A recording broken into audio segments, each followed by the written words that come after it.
Glória a Deus, igreja. A graça e a paz do Senhor Jesus a todos, amém? Quem está feliz por estar aqui? Então dá um glória bem forte aí. Aleluia. Louvado seja o nome de Jesus.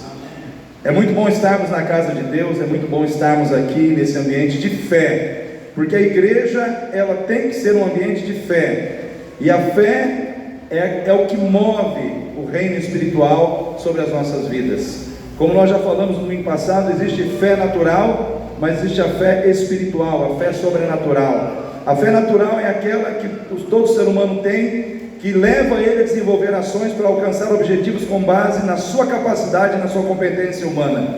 Mas a fé em Deus, ela transcende os limites das barreiras ou dos limites humanos, para nos levar a alcançar o sobrenatural e alcançar alvos, objetivos que humanamente falando seriam impossíveis, mas são alcançados, porque para Deus não há impossíveis. Então Deus é o Deus que faz impossíveis acontecerem.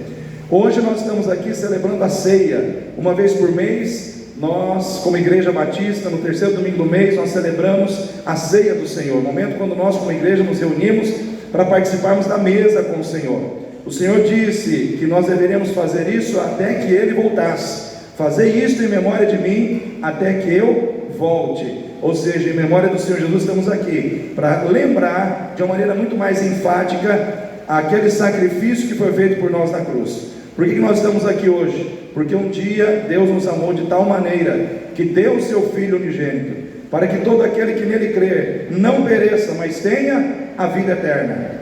Tenha a vida eterna. Eu quero dizer para você, querido, este é o maior bem, este é o maior alvo, esta é a maior bênção que você pode ter na sua vida.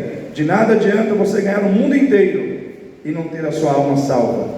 Se você ganhou o mundo inteiro, foi bem sucedido, teve bens materiais nessa terra, foi uma pessoa de sucesso, mas a sua alma se perdeu, você perdeu toda a sua vida nesse mundo. O que poderá dar o homem em resgate da sua alma? Nada, porque isso já foi feito por Jesus. Ele deu o seu sangue para resgatar as nossas almas. Nós precisamos aceitar pela fé essa verdade. Amém, igreja? Abra sua Bíblia no livro de Atos, capítulo 2, versículo 39 em diante. Atos 2, 39 em diante.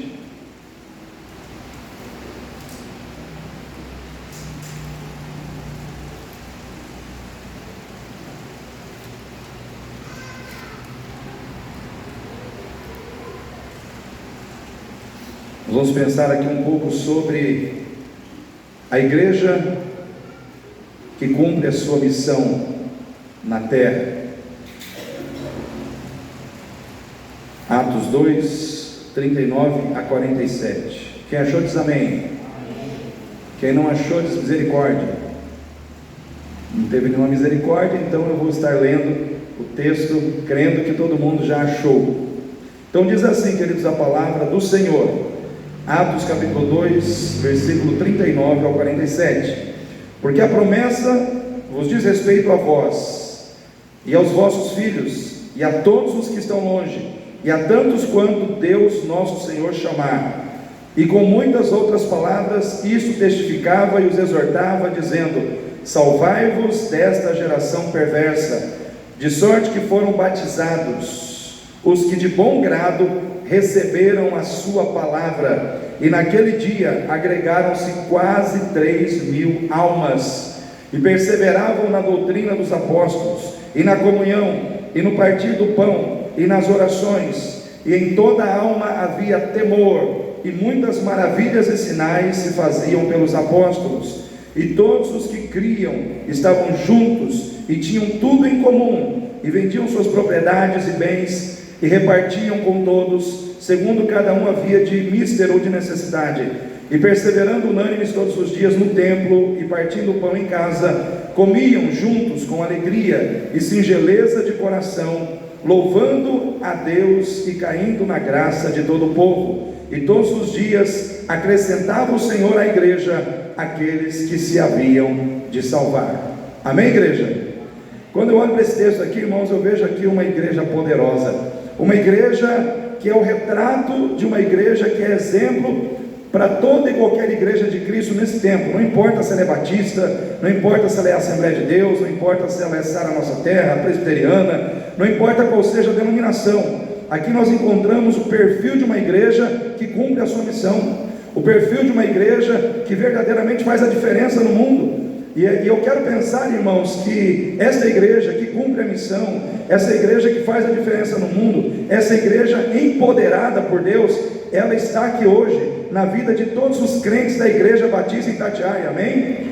Eu quero crer que esta igreja, ela pode se fazer presente nos dias de hoje. Ela não é uma realidade que ficou presa ao passado, ao início da igreja lá atrás. Nessa época não existiam as denominações batista e outras denominações que hoje existem. Só existia a igreja de Jesus, que nós chamamos de igreja apostólica, igreja primitiva, a igreja inicial, a igreja de Cristo. E é interessante, irmãos, como que essa igreja, ela abalou o mundo na época.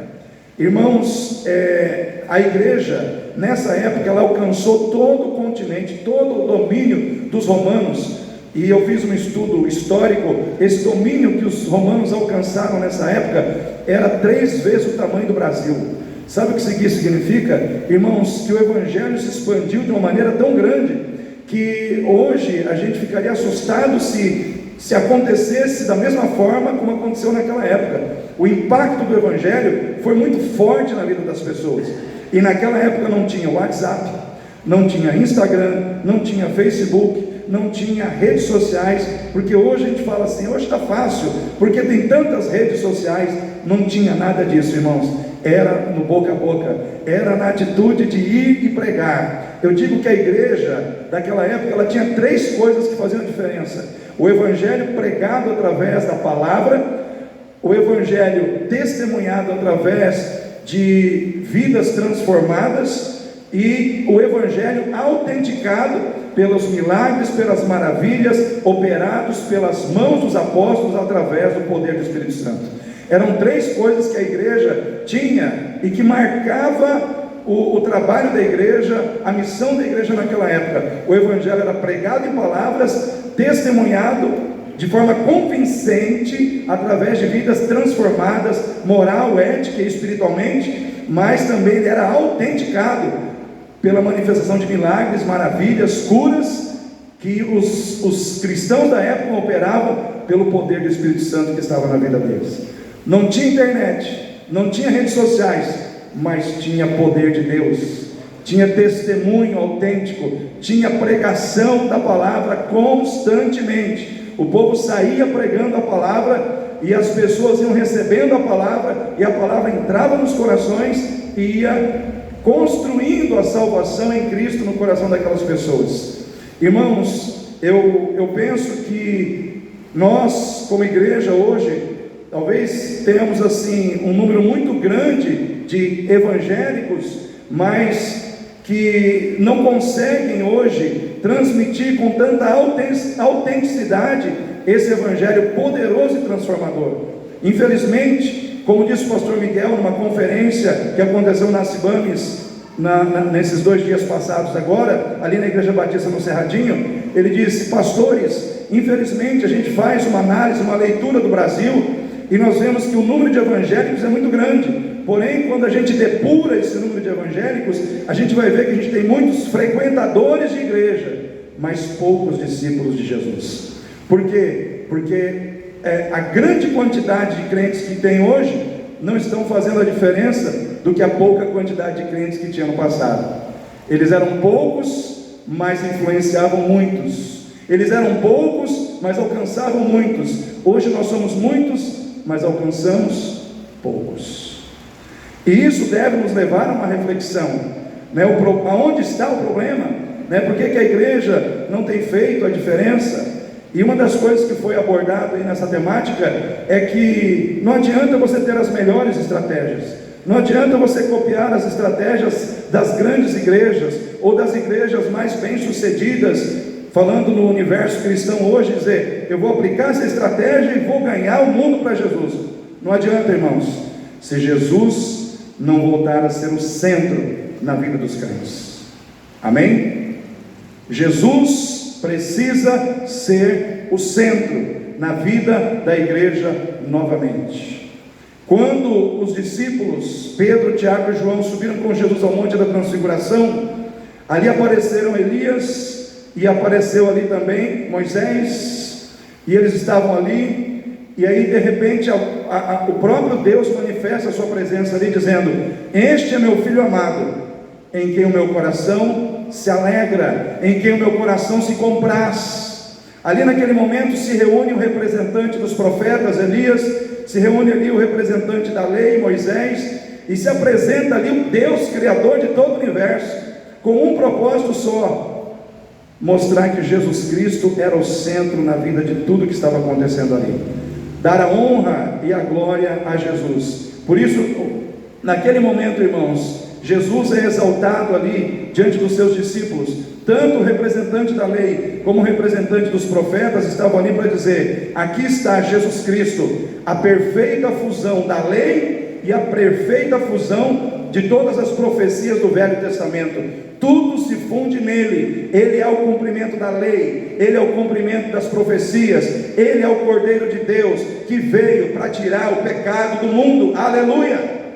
Nele está a vida, ele é o Senhor, ele reina, tudo está nele, ele é o centro das atenções.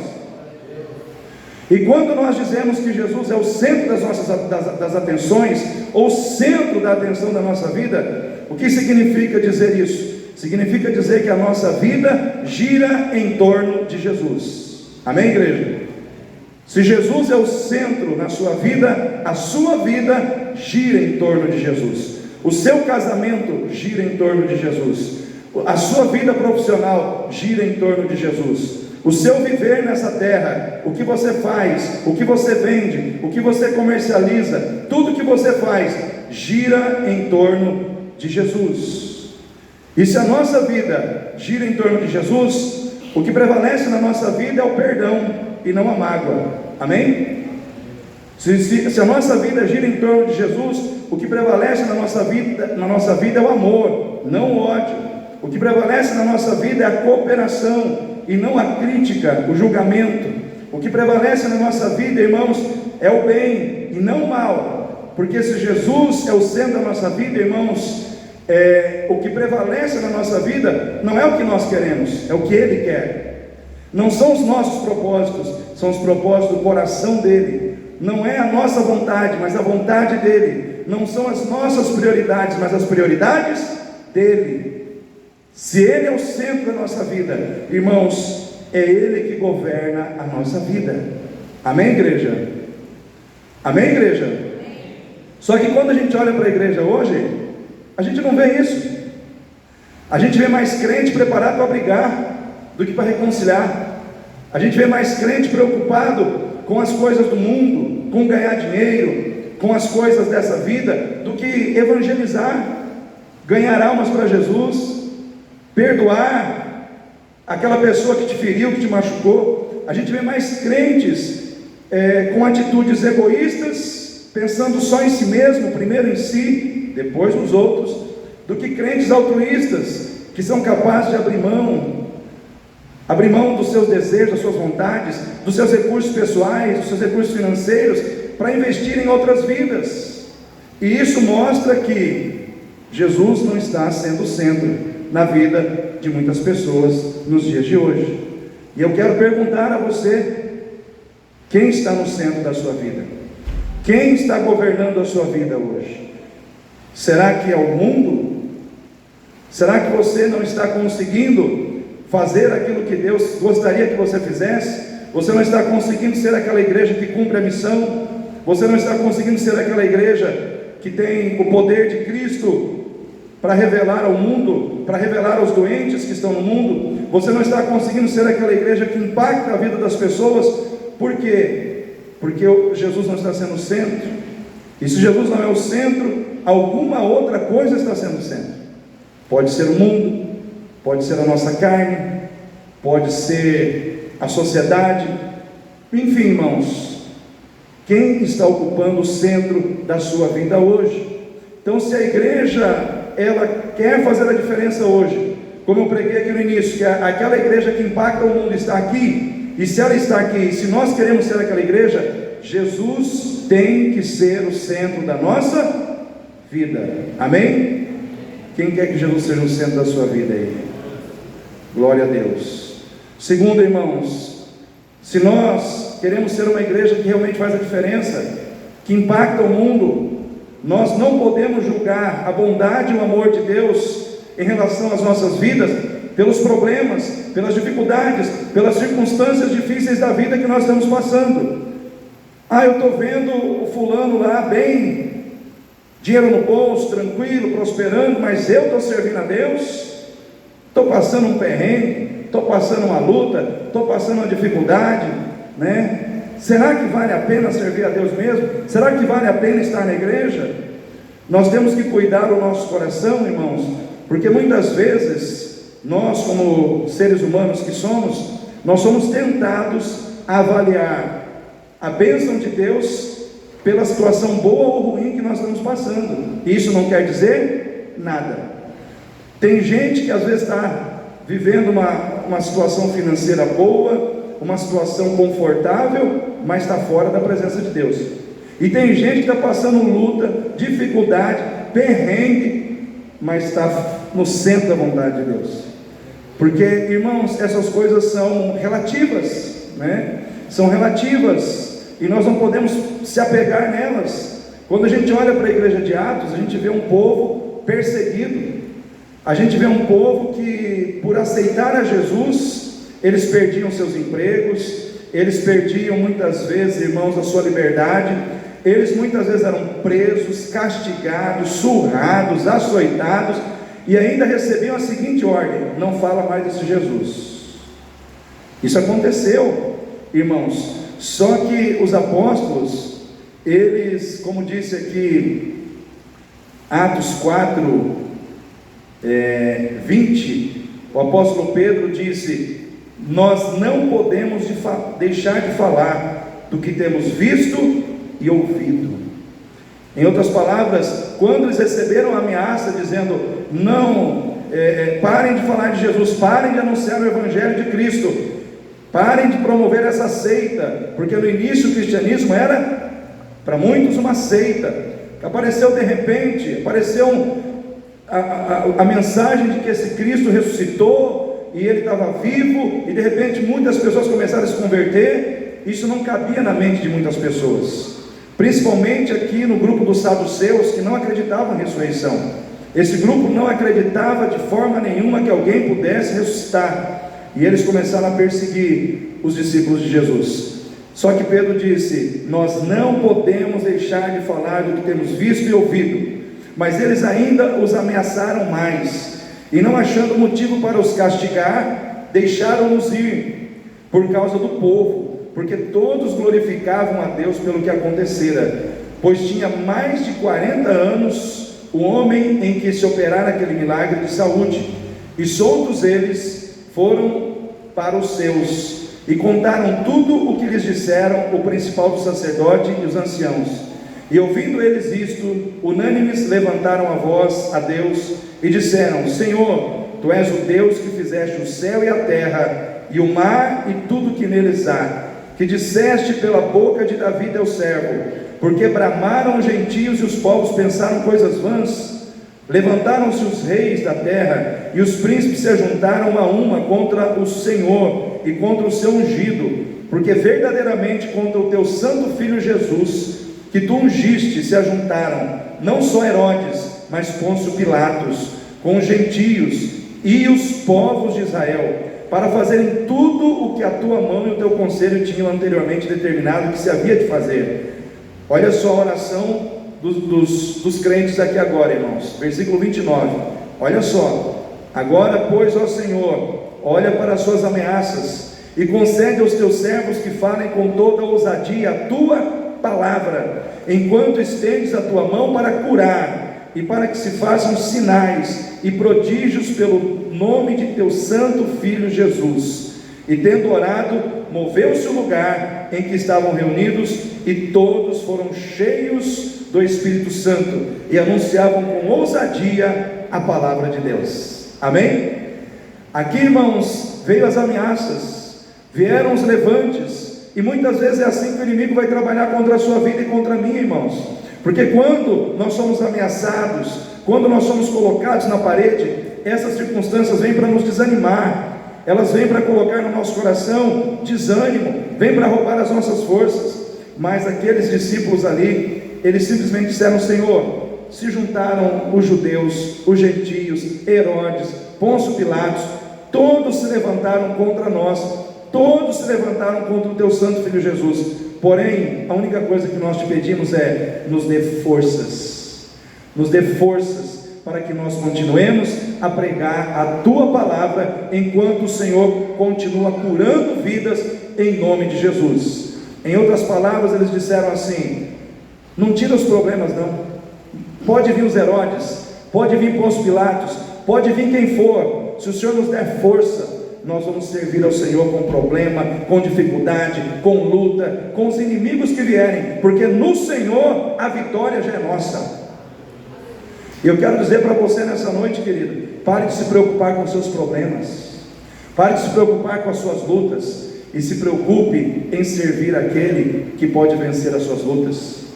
Eu quero dizer uma coisa para você: não é você que tem que ficar preocupado com os seus inimigos, são os seus inimigos que tem que ficar preocupado com você. Sabe por quê? Porque o Deus que caminha com você é muito maior que os seus inimigos. A sua missão, igreja, a sua missão que está aqui nessa noite, é agradar aquele que pode todas as coisas, porque se ele se agradar de você, não tem inimigo que vai prevalecer na sua vida. Porque quando você cuida daquilo que Deus te deu para cuidar, Deus vai cuidar das coisas que você precisa que sejam cuidadas. Mas nós precisamos servir ao Senhor. Então aquela igreja, ela não parava porque tinha problemas, ela não parava porque tinha dificuldades, ela não parava porque tinha levantes contra ela. E sexta-feira nós pregamos sobre isso aqui, irmãos, que uma igreja que anda com Jesus, ela não para. O inimigo quer parar a igreja, mas quando a igreja caminha com Jesus, ela não para. E eu quero dizer para você, querido, você não vai parar.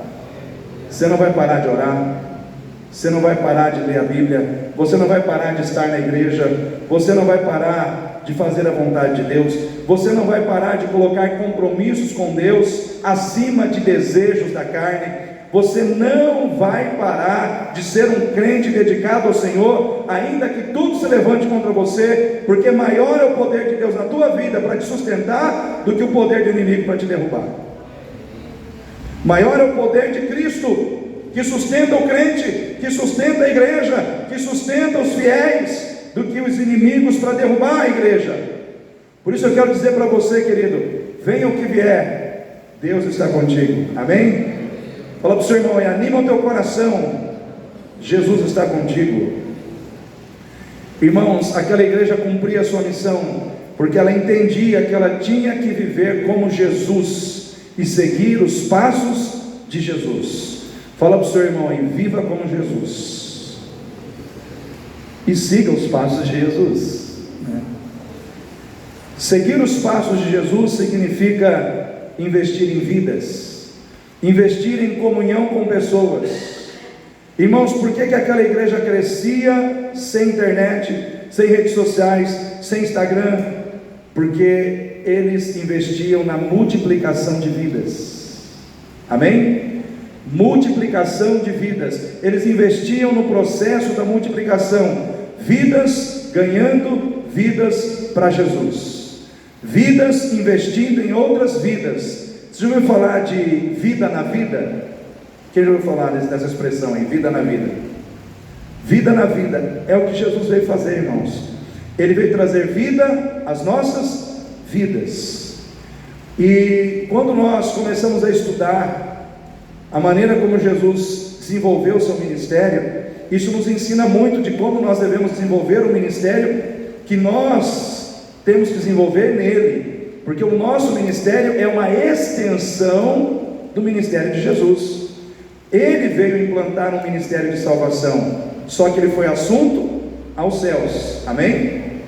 Só que ele deixou você, deixou a mim, deixou a igreja, para ser a extensão desse ministério. E uma das coisas que Jesus fez, que nós devemos fazer, é investir em comunhão e em tempo de qualidade com as pessoas com quem temos comunhão. Quando Jesus ele vem, ele chama quantos discípulos para andar com ele? Encarna 12, né? 12 discípulos. E tem um livro chamado Formador de Heróis, que foi escrito, eu não lembro aqui agora o nome do autor, mas nesse livro o autor ele diz que 75% do tempo de Jesus foi investido na formação dos seus discípulos. 75%. Jesus caminhava com eles, eles caminhavam com Jesus dentro de um relacionamento profundo, dentro de um relacionamento intenso, dentro de um relacionamento onde tinha tempo de qualidade. Quem já leu aqui as 5 linguagens do amor? O livro 5 linguagens do amor, minha irmã deu. 5 linguagens do amor fala que uma dessas linguagens é tempo de qualidade. Tempo de qualidade.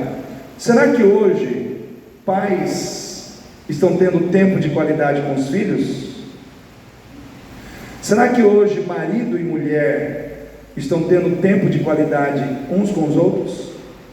Será que hoje na igreja, nós, como cristãos, que muitas vezes assumimos o compromisso de formar a mente de Cristo na vida de outra pessoa, que é um cristão mais novo, que é um cristão que está nascendo na fé e nós estamos ali para discipular aquela vida, será que nós estamos tendo tempo de qualidade para gerar Cristo, para gerar a mente de Cristo, o coração de Cristo na vida daquela pessoa? E eu vou dizer uma coisa para você, querido: o diabo, ele não quer deixar você ter tempo de qualidade. Primeiro, com as pessoas que você ama. Você precisa ter tempo de qualidade dentro da sua casa, e para isso você tem que ter a força, a coragem de desligar muitas vezes a televisão, e se ligar no Senhor, e se ligar na Bíblia, e se ligar no outro, porque as pessoas estão desligadas umas das outras, estão ligadas em coisas, estão ligadas em programas que muitas vezes não traz edificação nenhuma para a nossa vida. Quantos casais estão perdidos dentro de casa, principalmente os mais jovens, porque da minha geração a gente ainda consegue, sabe, a gente não é tão dependente de celular, mas hoje tem geração, a geração mais jovem, tem casais em que um está na sala no celular, o outro está no outro canto no celular.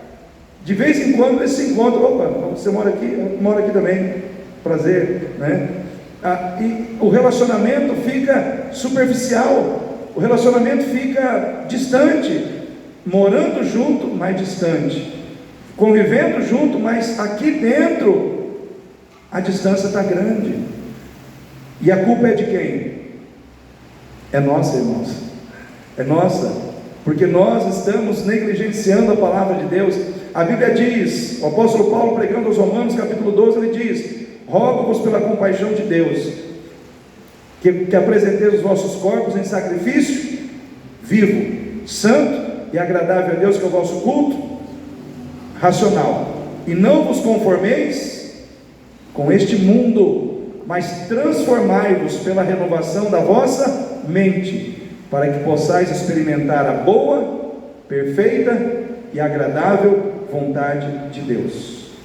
A vontade de Deus, ela é boa, perfeita e agradável, mas para quem está comprometido com ela, quem está comprometido com a vontade de Deus, sempre vai perceber a vontade de Deus boa, agradável e perfeita.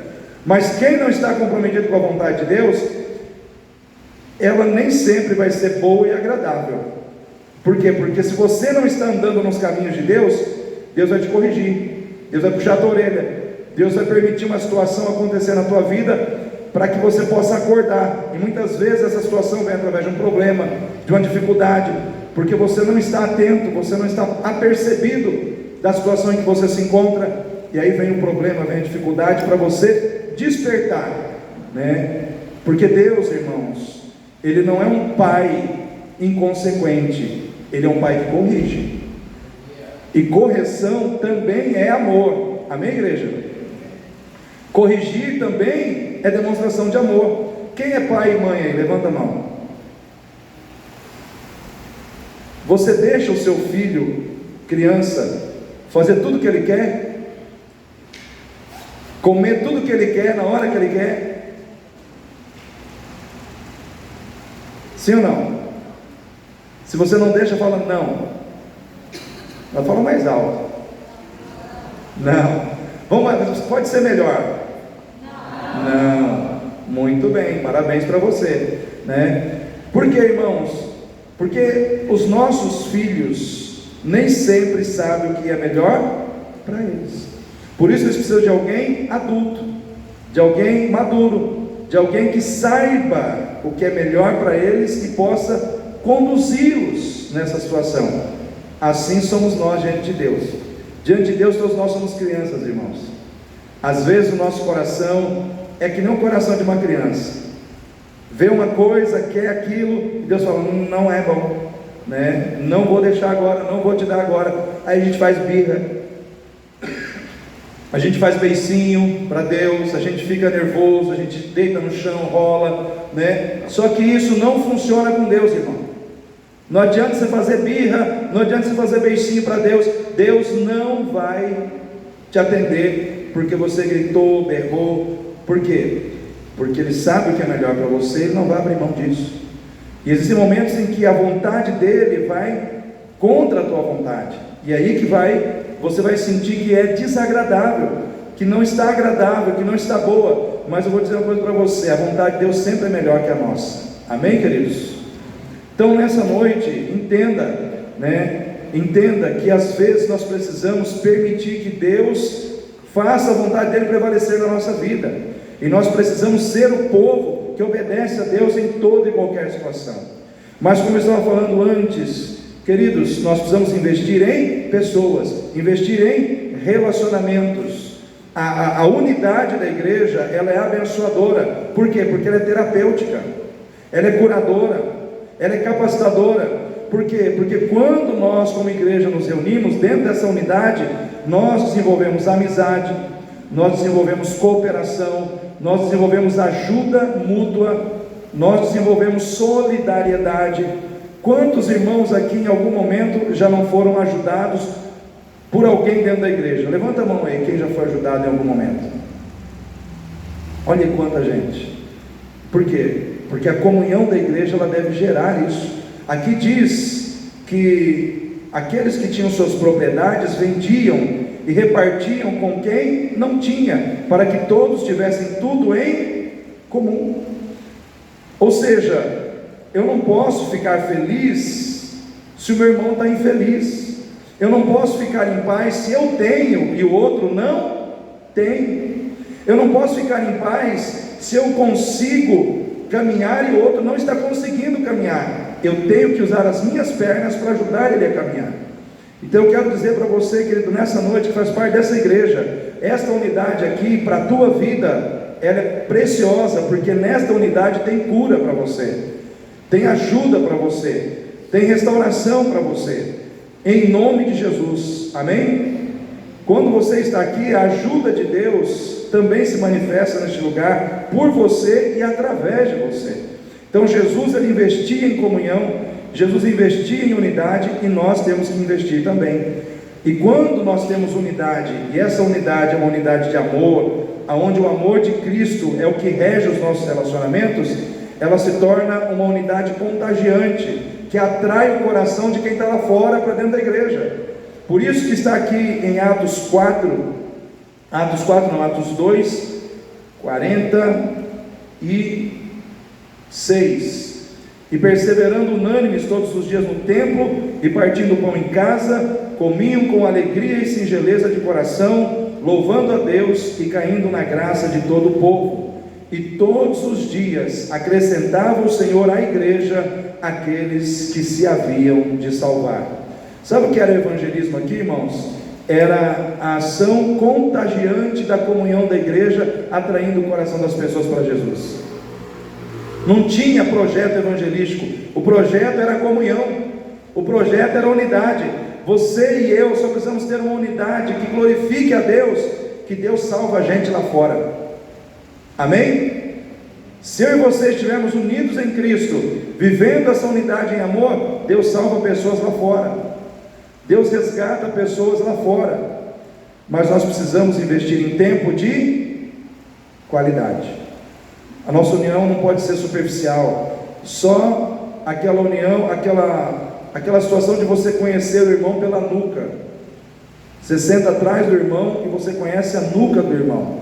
É a única coisa que você conhece do irmão. Aí não vira, irmãos. Nós temos que conhecer o nosso irmão por termos relacionamento com ele. Amém? Por termos condição de caminharmos com ele, de sabermos da vida dele, de participarmos dos seus problemas e das suas necessidades. Então, uma igreja que faz a diferença é uma igreja que tem comunhão, que anda seguindo os passos de Jesus, é uma igreja que investe em unidade, é uma igreja que trata com compaixão a necessidade dos perdidos. Jesus, ele cuidou dos perdidos, ele cuidou dos famintos, ele cuidou daqueles que precisavam ser ajudados nas suas necessidades mais básicas, e isso nós também devemos fazer. Amém, igreja? Nós também devemos cuidar. Precisamos saber quem está passando necessidade, e se é necessidade de comida, levar comida, se é necessidade de roupa, levar roupa. Seja qual for a ação assistencial, a igreja precisa ser a mão de Deus que vai levar esta ação, porque quando nós alimentamos aquele que está faminto, que aquela pessoa vai abrir o seu coração para ouvir a palavra da salvação.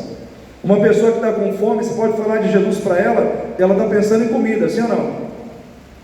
Mas eu trouxe Jesus, mas peraí, não tem uma comida, né? Alimenta primeiro, supre a necessidade.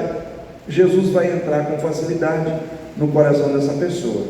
Mas para isso nós temos que cuidar da necessidade dos carentes. Irmãos, eu estou ficando preocupado aqui em Campo Grande, porque eu não sei quantos têm tido essa percepção que eu estou tendo. Eu ando na cidade todos os dias, está aumentando o número de gente na rua. Pessoas, moradores de rua, indigentes, pessoas que estão aí na rua, e você, às vezes você passa em 3 esquinas, vem alguém com um papelão, buscando ajuda. Irmãos, está ficando cada dia mais complexo, né? Está ficando cada dia mais complexo. A gente não sabe, existe uma ação pública para resolver isso, ou Deus está permitindo isso para que nós como igreja possamos fazer alguma coisa? Nós temos que refletir, o que está acontecendo? É uma permissão de Deus? Deus está permitindo para a gente entrar e fazer algum trabalho focado nessa situação? Ou nós vamos ficar esperando do político, esperando que alguém faça pelos meios políticos alguma coisa? Irmãos, eu vejo assim, discípulo entende que a mudança que precisa acontecer no Brasil, ela não virá através de alguém que vai sentar num cargo político, numa cadeira, com uma caneta. O discípulo entende que a mudança vem pelo Evangelho de Jesus. O Evangelho de Cristo é que muda o coração das pessoas. O Evangelho de Cristo é que muda as pessoas. E nós precisamos trabalhar para que esse Evangelho alcance todas as pessoas que precisam ser alcançadas. Amém, igreja?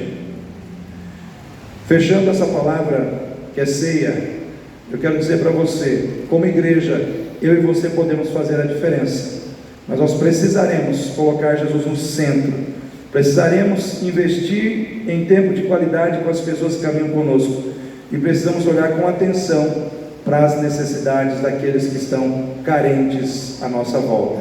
Então eu quero deixar essa palavra no seu coração, uma palavra de despertamento, uma palavra de confronto, mas que precisa entrar no nosso coração e mexer com o nosso coração. Não podemos ser uma igreja passiva, não podemos ser uma igreja contemplativa, que apenas olha, mas não faz nada.